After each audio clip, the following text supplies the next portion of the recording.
Well, that's interesting. Triplets. Are they all boys, all girls, or mixed? I have 2 girls and a boy. Yeah, they're phenomenal. It was quite a life experience. How did you feel about that? I mean, did the doctor tell you maybe on a, the sonogram or whatever they do, oh my God, you got triplets? Yeah, well, they didn't want to talk when they were doing it. I remember like it was yesterday. Their mother, phenomenal mother, their mom was working. I think they were Blackberries back at the time. My kids were 13. Okay. So she's doing a little thing with her phone, and I'm watching this little thing. They're going back and forth, and I noticed that the tech was stopping at 3 distinct locations, and I said, hey, are you stopping? And she, sir, she really agitated me. I'm like, did I say something wrong? A few minutes later, she's like, I'll be right back. She brings somebody else in, and she kind of does this thing. And I'm like, hey, sir, please wait. I'm like, so now their mom starts to drop the Blackberry, kind of look at what's going on, and they excuse themselves. Now there's 4 people in the room.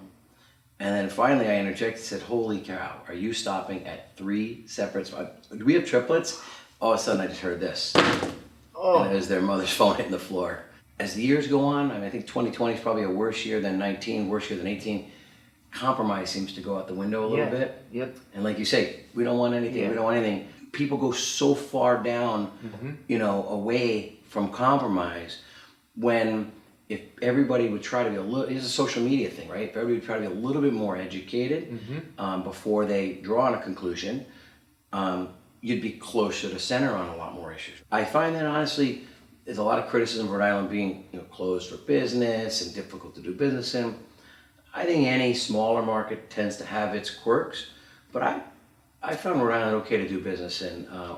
Frankly, as a general rule. I mean, I've not said, oh, go to one town, it's difficult. Right. Where I find a lot of people say that is, can you imagine, I went to, and let's say a smaller, more rural community, and I tried to do some very heavy development. Right. Oh, they're so hard to do business with. Are they? I remember when I was growing up, the internet started to talk about how fast-paced that was.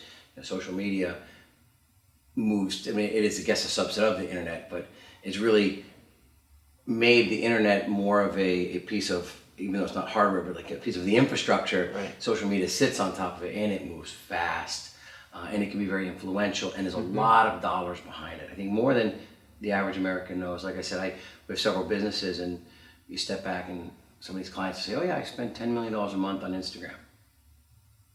Advertising? Wow. Oh yeah.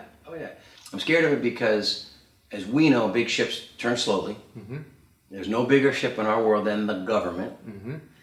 And now you have the government, which is supposed to protect free speech, but also govern things that go beyond the bounds of free speech.